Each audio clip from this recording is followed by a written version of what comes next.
हाय friends, मैं Pranav Kumar Roy PM study zone channel से आप लोगों को जैसे मैं हिस्ट्री का क्लास लेकर आ रहा हूं, मैं आप लोगों को पिछले कुछ वीडियो में वैदिक सभ्यता के बारे में बताया था। आज वैदिक सभ्यता के ही यह तीसरा वीडियो होगा जिसमें मैं ऋग्वैदिक काल के बारे में बताऊंगा। ऋग्वैदिक काल में जैसे वैदिक सभ्यता में आपको आर्य लोग के निवास स्थान, आर्य लोग का मूल निवास, आर्य लोग के आने की स्थिति, इन सब बातों पे बताया था। उसी क्रम में हम आगे बढ़ रहे हैं। उसमें हम आपको इससे आगे आज वेशभूषा, आभूषण, सामाजिक इकाएँ, राजनीतिक जीवन, उसके बाद खान पान पे हम बात करेंगे। तो चलिए स्टार्ट करते हैं। आप लोग हमारे यूट्यूब चैनल से जुड़े रहिए और पिछले वीडियो का लिंक हम आपको इस वीडियो के डिस्क्रिप्शन बॉक्स में दे देंगे, आप लोग देख लीजिएगा। जैसे हम बात करते हैं वेशभूषा पे,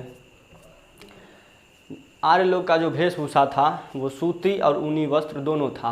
आर्य लोग वेशभूषा में सूती और ऊनी वस्त्र दोनों यूज करते थे।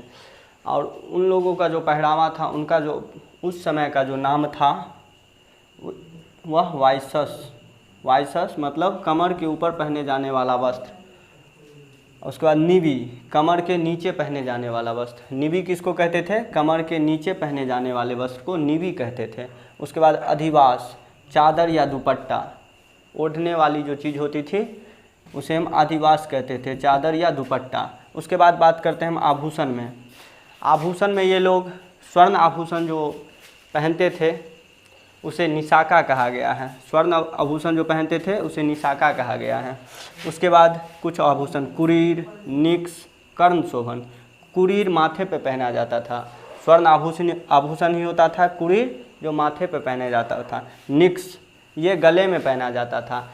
अभी कालांतर में आकर निक्स जो गले में पहले पहना जाता था, कालांतर में आकर नोट मतलब सिक्के का नाम निक्स हो गया, स्वर्ण सिक्का का नाम निक्स हो गया। उसके बाद बात करते हैं हम कर्ण शोभन। कर्ण शोभन का साफ साफ अर्थ है कान में पहनने वाला। कान में जो आभूषण पहना जाता था उसे हम कर्ण शोभन कहते थे उस टाइम में। अब हम बात करते हैं इसके सामाजिक इकाई पे। इस समय के जो परिवार होते थे वो संयुक्त परिवार होते थे। इस समय के परिवार संयुक्त परिवार होते थे और उनमें जो सबसे बूढ़े व्यक्ति होते थे, सबसे जो पुराने व्यक्ति होते थे, वो इस परिवार के मुखिया होते थे और उन्हें कुलप कहा गया है। इस समय का संयुक्त परिवार की प्रथा थी। परिवार का सबसे अधिक उम्र वाला व्यक्ति मुखिया होता था, जिसको कुलप कहा गया है। क्या कहा गया है? कुलप कहा गया है। समाज का विभाजन 4 प्रकार में किया गया था। समाज का विभाजन कुल 4 प्रकार में किया गया था। पहला जो परिवार या कुल, उसके बाद ग्राम या गोत्र, उसके बाद विश्व, उसके बाद जन। जन सबसे बड़ा और परिवार सबसे छोटा होता था। जन को राष्ट्र का संज्ञा दिया गया है और परिवार तो परिवार ही है, कुल। ऋग्वेद में जन का उल्लेख 275 बार, ऋग्वेद में जन का उल्लेख 275 बार और विश्व का उल्लेख 170 बार किया गया है।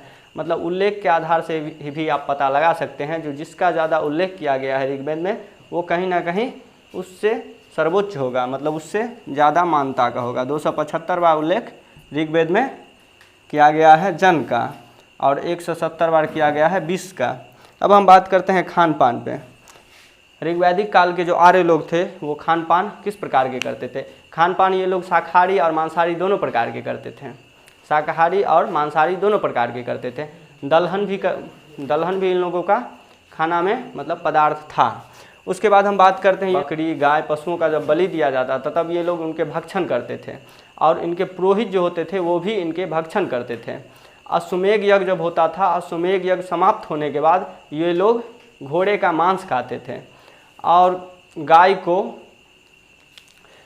को बताया गया है अधन्या, गाय को अधन्या बताया गया है। लेकिन आर.एस. शर्मा कहते हैं जो गाय को भी आर्य लोग खाते थे और इनके जो अतिथि होते थे जो यहाँ आते थे उन्हें गाय का मांस खिलाया जाता था, मतलब उसे गौहंता कहा जाता है।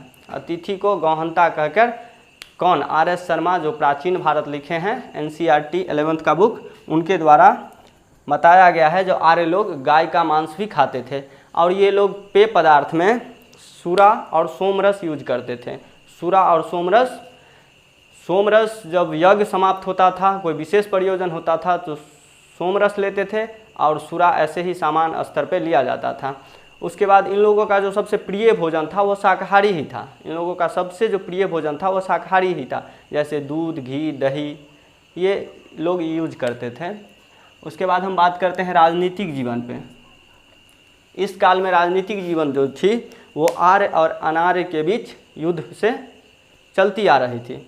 और इन युद्ध का जो सबसे प्रमुख था वो गाय था। युद्ध किसके लिए होता था? गाय के लिए, मतलब पशु पे आधारित समाज थी, कबीलाओं के तौर पर रहता था। और इनका जो नेतृत्व करता था, इस कबीलाओं का जो नेतृत्व करता था उस सर्वोच्च व्यक्ति को राजन कहा गया है, मतलब राजा कहा गया है, या इसे गौप्ता भी कहा जाता था, मतलब गौप्ता भी कहा जाता था या राजन कहा जाता था।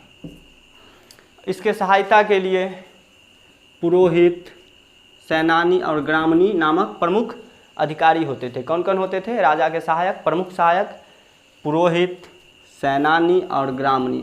और इनके कुछ और सहायक जो होते थे, जैसे स्पर्श मतलब गुप्तचर, उग्र मतलब पुलिस, वाजपति मतलब चारागाह के अधिकारी। उग्र माने पुलिस, वाजपति चारागाह के अधिकारी होते थे। इस समय पुरु, अनु, द्रहु, त्रुवसु, यदु 5 महत्वपूर्ण जन थे। कौन कौन थे? इस समय पुरु, अनु, द्रहु, त्रुवसु, यदु 5 महत्वपूर्ण जन सबसे शक्तिशाली थे, जिसे पंचजन कहा गया है। क्या कहा गया है? पंचजन कहा गया है। राजा के निरंकुशता पर अंकुश लगाने के लिए 3 संस्था थी। राजा की निरंकुशता पर अंकुश लगाने के लिए 3 संस्था थी। एक विधत, दूसरा सभा और समिति। कौन कौन? विधत, सभा और समिति। विधत एक प्राचीन संस्था थी। विधत एक प्राचीन संस्था थी जो शुरू से चली आ रही थी। उसके बाद सभा और समिति, ये राजा को गद्दी दिलाने और गद्दी पर हटाने में प्रमुख निर्णय लेते थे। सभा और समिति मिलकर ही राजा का, मतलब राजा को गद्दी दिला सकते थे या हटा सकते थे। राजा का जो निर्णय होता था वो सभा और समिति के द्वारा ही होता था। सभा में विशेष व्यक्ति, मतलब गणमान्य व्यक्ति शामिल होते थे। सभा में जो गणमान्य व्यक्ति होते थे वो शामिल होते थे, जिन्हें गणधर, जिनके अध्यक्ष को गणधर कहा गया है। और समिति जो थी वो, जैसे अभी अपने लोग का लोकसभा होता है, जिसमें जनता के द्वारा, यानी उस समय में समाज के द्वारा जो चुन के जाते थे उसे समिति में रखा जाता था, समिति संस्था में, जैसे अभी लोकसभा है। और इनके जो अध्यक्ष होते थे इसे ईशान कहा गया है। क्या कहा गया है? ईशान,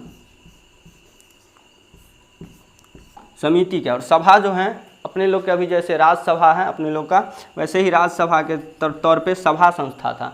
इसमें गणमान्य व्यक्ति जाते थे, जिन्हें गणधर, जिनके अध्यक्ष को गणधर कहा गया है। आज के लिए इतना ही। आप लोग मेरे चैनल से जुड़े रहिए और आप लोग अपना प्यार दीजिए। मेरे चैनल को शेयर, सब्सक्राइब करते रहिए। और इससे आगे मैं अगले वीडियो में लेकर आऊँगा, इनके धर्म के बारे में, इनके देवता के बारे में बताऊँगा। उसके बाद मैं फिर उत्तर वैदिक सभ्यता स्टार्ट करूँगा। धन्यवाद।